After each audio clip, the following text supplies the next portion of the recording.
कोई नहीं जानता, माफ करना मुझे। पहली बार जब गांधी फिल्म बनी तब दुनिया में क्यूरियोसिटी हुई, अच्छा ये क्या कौन है। 1 तारीख को यानी परसों आखिरी फेज का इलेक्शन है और एक बड़ी रणनीति के साथ भारतीय जनता पार्टी चुनाव से कई महीने पहले से लगी हुई है और पूरी प्लानिंग की गई है कि किस तरह से इलेक्शन वाले दिन एक हवा बनाना है।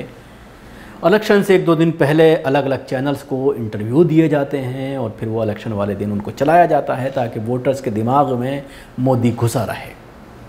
और उसके साथ ही साहब इलेक्शन दिन वाले दिन कहीं ना कहीं गरज रहे होते हैं और टीवी चैनल्स जो है उसको लाइव काट रहे होते हैं। अब 1 तारीख को भी वोटिंग वाले दिन, आखिरी फेज़ की वोटिंग वाले दिन, खुद साहब की कॉन्स्टिट्यूंसी में भी वोटिंग है 1 तारीख को।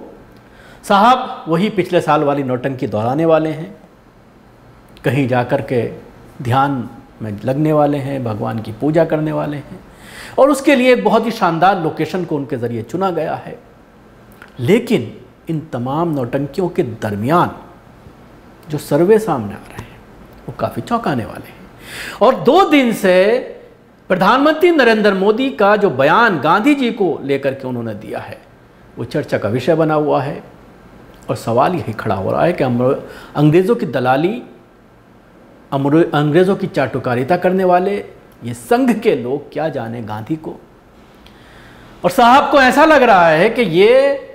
गांधी से भी अब बड़ा नाम हो गए हैं और अपने आप को जिस तरह से इन्होंने भगवान के दर्जे पर पहुंचा दिया तो समझ सकते हैं कि बुद्धि पूरी तरह से भ्रष्ट हो गई है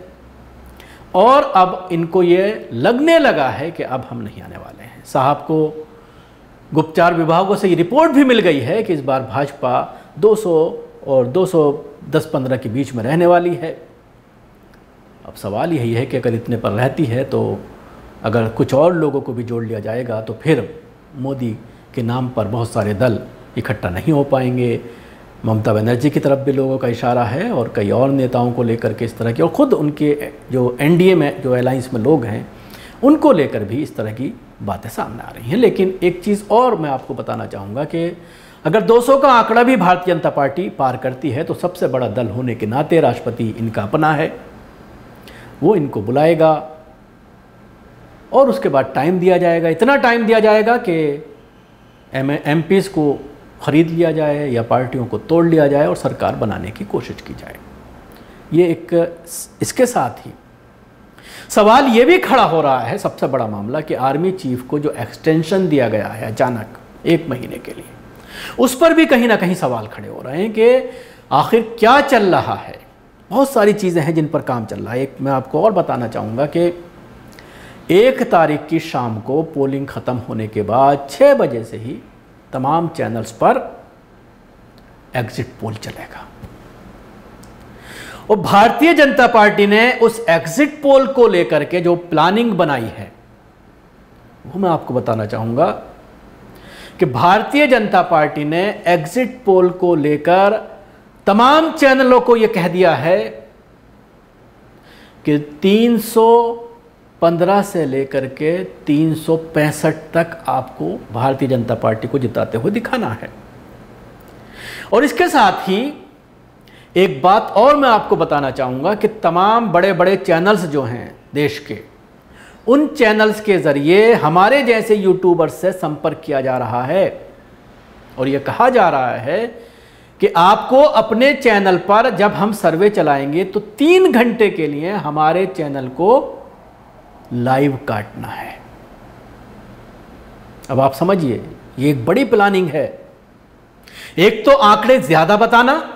बढ़ा करके बताना एग्जिट पोल में, और फिर उस एग्जिट पोल को लोगों के जहनों में डालने के लिए बड़े बड़े यूट्यूबर्स को पेमेंट करके 3 घंटे लाइव काटने का ऑफर मिल रहा है, ताकि जो लोग गोदी मीडिया को देखना बंद कर चुके हैं, जो इलेक्ट्रॉनिक मीडिया को छोड़ दीजिए, जिन्होंने टीवी देखना बंद कर दिया है, सिर्फ इन चैनलों पर जो नफरत चलाई जा रही है उसकी वजह से टीवी ही देखना बंद कर दिया है बहुत सारे लोगों ने, और मोबाइल पर हमारे जैसे यूट्यूब चैनल्स को देखते हैं जो सच्चाई आप लोगों तक पहुंचाते हैं। तो उनको उनके जो टारगेट है ऑडियंस करोड़ों की संख्या में है, क्योंकि 10 लाख से ज़्यादा जो सब्सक्राइबर्स हैं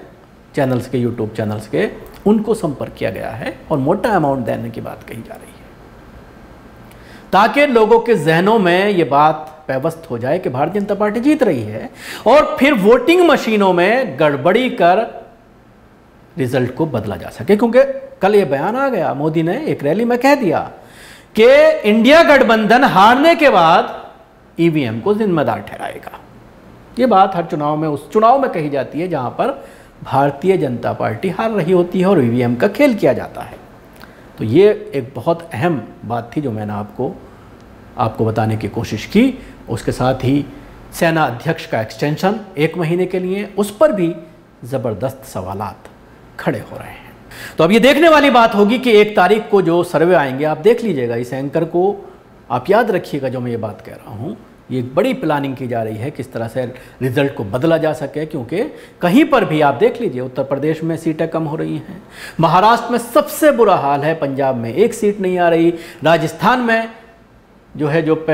सारी सीटें इनके पास थी उनमें से अधिकतर सीटें ये लोग हार रहे हैं, हरियाणा पूरी तरह से साफ है। तो फिर जाहिर सी बात है तमाम जगहों पर मैक्सिमम सीटें आने के बावजूद 303 तक भारतीय जनता पार्टी पहुंच पाई थी। अब जब सब जगह सफाया हो रहा है, कर्नाटक में बुरा हाल है, साउथ में बिल्कुल ही ख़त्म है, तो ऐसे में कहाँ से जो 400 पार की बात कर रहे हैं, 303 भी पाना जो है वो असंभव है। क्योंकि जो सर्वे सामने आ रहे हैं, जो लोग काम कर रहे हैं ग्राउंड पर, हमारे जैसे पत्रकार, उनका यही कहना है कि 200 और 225 के बीच सिमटने वाली है भारतीय जनता पार्टी। तो देखने वाली बात होगी कि ये तमाम जो षड्यंत्र रचे जा रहे हैं, कितना इसमें मोदी जी कामयाब हो पाते हैं।